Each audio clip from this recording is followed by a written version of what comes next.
Julie says raped her was dead, but the allegations of abuse didn't die with him. Julie's social media post had opened a floodgate to claims of sexual assault. He grabbed my arm and flipped the sheet back. He was masturbating. I could feel after some time what he wanted was to have sex with me. And I did not want, and I felt very scared. I have more recently come to think of the Shivananda organization as more of a cult. Welcome to Guru on the BBC World Service. This is episode 2, A Dark Legacy.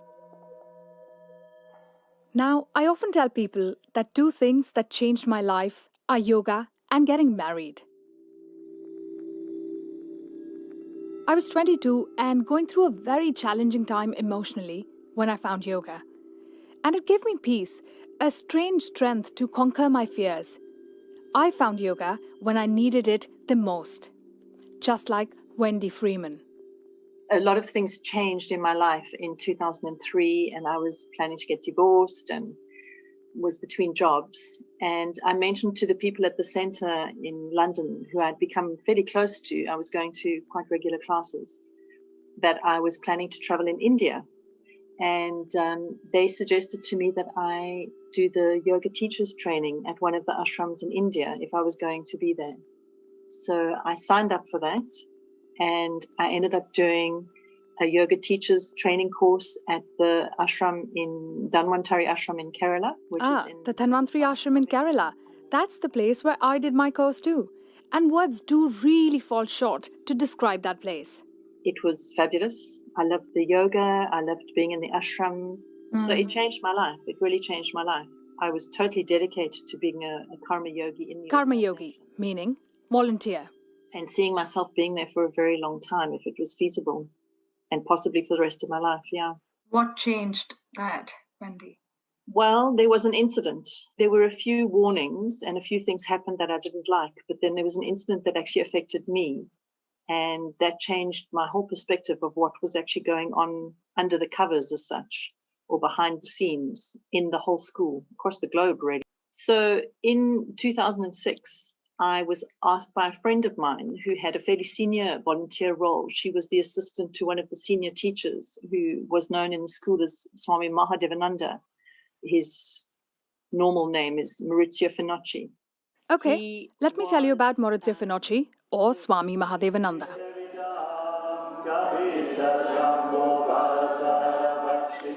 That's him chanting. He's a direct disciple of Swami Vishnu, the founder of the organization.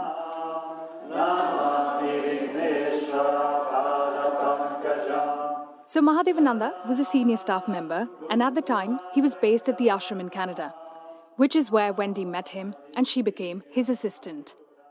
He was an older man at the time, and he was a very senior member of staff. I had responsibility for checking all of this Swami's emails, and he wasn't very happy to work with a computer. So this day that this particular incident happened, I took the printouts to his cabin, and he called out to me from the main room. It was a sort of a big studio building, if I could bring the tray that had his breakfast. So I picked up a tray, which I remember had a glass of orange juice on it and some food for him and the emails. So both hands full. And I walked through to the studio room, and he was in bed. He was actually sitting in bed, sitting up. He had a white kurta, which is like a long Indian shirt. He was wearing that. So I went up to the bed and sort of looked for where to put the tray down. And he grabbed my arm. And I remember that was the arm holding the tray, because I would have had to drop the orange juice and everything to release myself. He never touched me before that. But he had weirdly and very uncomfortably and disconcertingly mentioned a couple of times when we were very much in private and no one else could hear, that he would have liked to see my breasts. And it had happened more than once. And I had said to him that just seemed to me incredibly weird, and very uncomfortable and totally inappropriate. Anyway, on this particular day, he grabbed my arm and flipped the sheet back. He was sitting up in bed with the sheet across his lap, and he was actually naked from the waist down. And I hope this is not upsetting to others who hear this, but he was masturbating under the sheet. And yeah, I think it's one of those things where I was so shocked. I don't exactly remember what happened, but I know that he orgasmed because there was liquid on my arm that was close to him. And I don't know what I did with the tray. I don't think I dropped it, but I did put the tray down in a big hurry once he released my arm, and dashed into his bathroom, which was very close to his bed, and started to wash my arm. And I remember that there was stuff on my blouse as well, my top that I was wearing. And I will never forget, I mean, what is most clear to me is realizing that he had come into the bathroom to wash his privates, his genitals. And he was standing at the basin next to me, looking in the mirror, looking at me, washing his privates in the basin next to me, washing my arm. And I just remember feeling this incredible sensation that I was almost not human to him. You know, I was really a means to an end. And he was totally unaware of the amount of shock and horror that I felt in that incident. So yeah, that was the beginning of the end of my direct connection with the Shivananda organization. Looking at the future, I think we are coming to a very critical juncture. Mahadevananda often held court, giving lectures like this one on the environment and the need for human beings to behave well. Unless we do the right things. But Wendy says he didn't practice what he preached. It took me some time to process what had happened. And actually, it was only fairly recently that I realized that what had happened to me was considered sexual assault. He didn't try to engage me in sex, so I didn't feel raped. But part of me was really, really angry that he would treat me like that. He didn't even ask me. I mean, it wasn't that he would think that I was willing. But a part of me was deeply disgusted. I mean, I'm pulling a face now just as I say this. It's just like, oh, it really disgusts me. It really, I knew a lot of other women who were very fragile emotionally and even physically, people who I knew had been sexually abused themselves in their childhoods and things like that. And I thought of people like that facing this man, you know, he needed something, so he would just take it from whoever was in the room. And it scared me.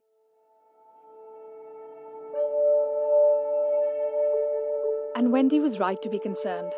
I have interviewed 7 other women, all of whom tell me they were sexually abused by Mahadevananda.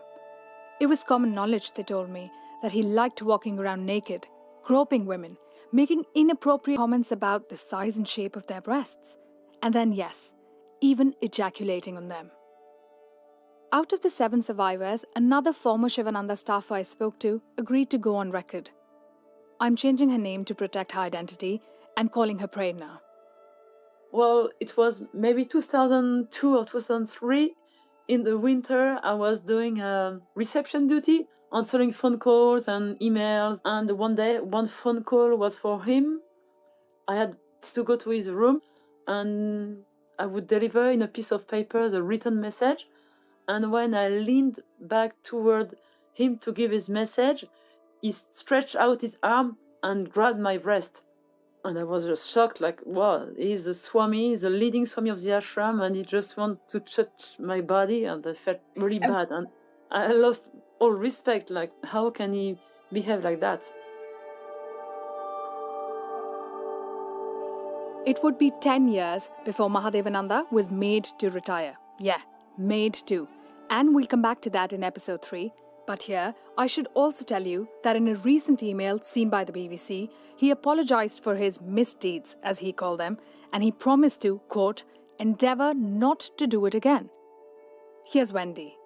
That apology is not even worth the half a cent that it cost to send it as an email. It's worth nothing to me. He put no effort into it. It's a token. It's a real token. It has no weight with me at all. We contacted Swami Mahadevananda with the opportunity to respond to the allegations, but our request went unanswered. Coming back to Prerna's story, she was just 20 when she first went to that same ashram in Kerala. I was young, happy, very much attracted by spiritual life, lots of questions, attracted to yoga, very, I would say, naive about life, about people, and trustful. But she says her experience with the organization left her broken, because Mahadevananda was not the only teacher Prerna says she was abused by. For legal reasons, we can't name the second man, but she remembers meeting him when he visited the ashram. So it was like not God, but like, a deity coming back. He was like a Superman. I don't know. Everybody was like crazy about him. Yeah, like, wow, he's coming. So I've never met this man, but I know that within the Shivananda community, he is seen as the real deal. He too is a direct disciple of Swami Vishnu, and some even say there's a shadow of his guru in him. He was praising me. I was young and I was flexible and I was doing good at asanas. He used to tell me I was looking like a beautiful young Indian lady. He was like praising me, so I was, of course, feeling good. Prerna told me she used to feel loved, and she now refers to it as grooming. On the floor. And I remember he was looked and stared at me in the eyes, and he was just with his lips saying without any sound, "I love you," and I could read on his lips his message. Prerna was emotionally invested in him. She considered him a guru, and like a true disciple, she really wanted to keep him happy. She started spending more and more time in his room. It was an order: come back to my room like at 11 or midnight. And I felt I had to obey, because when you do karma yoga, you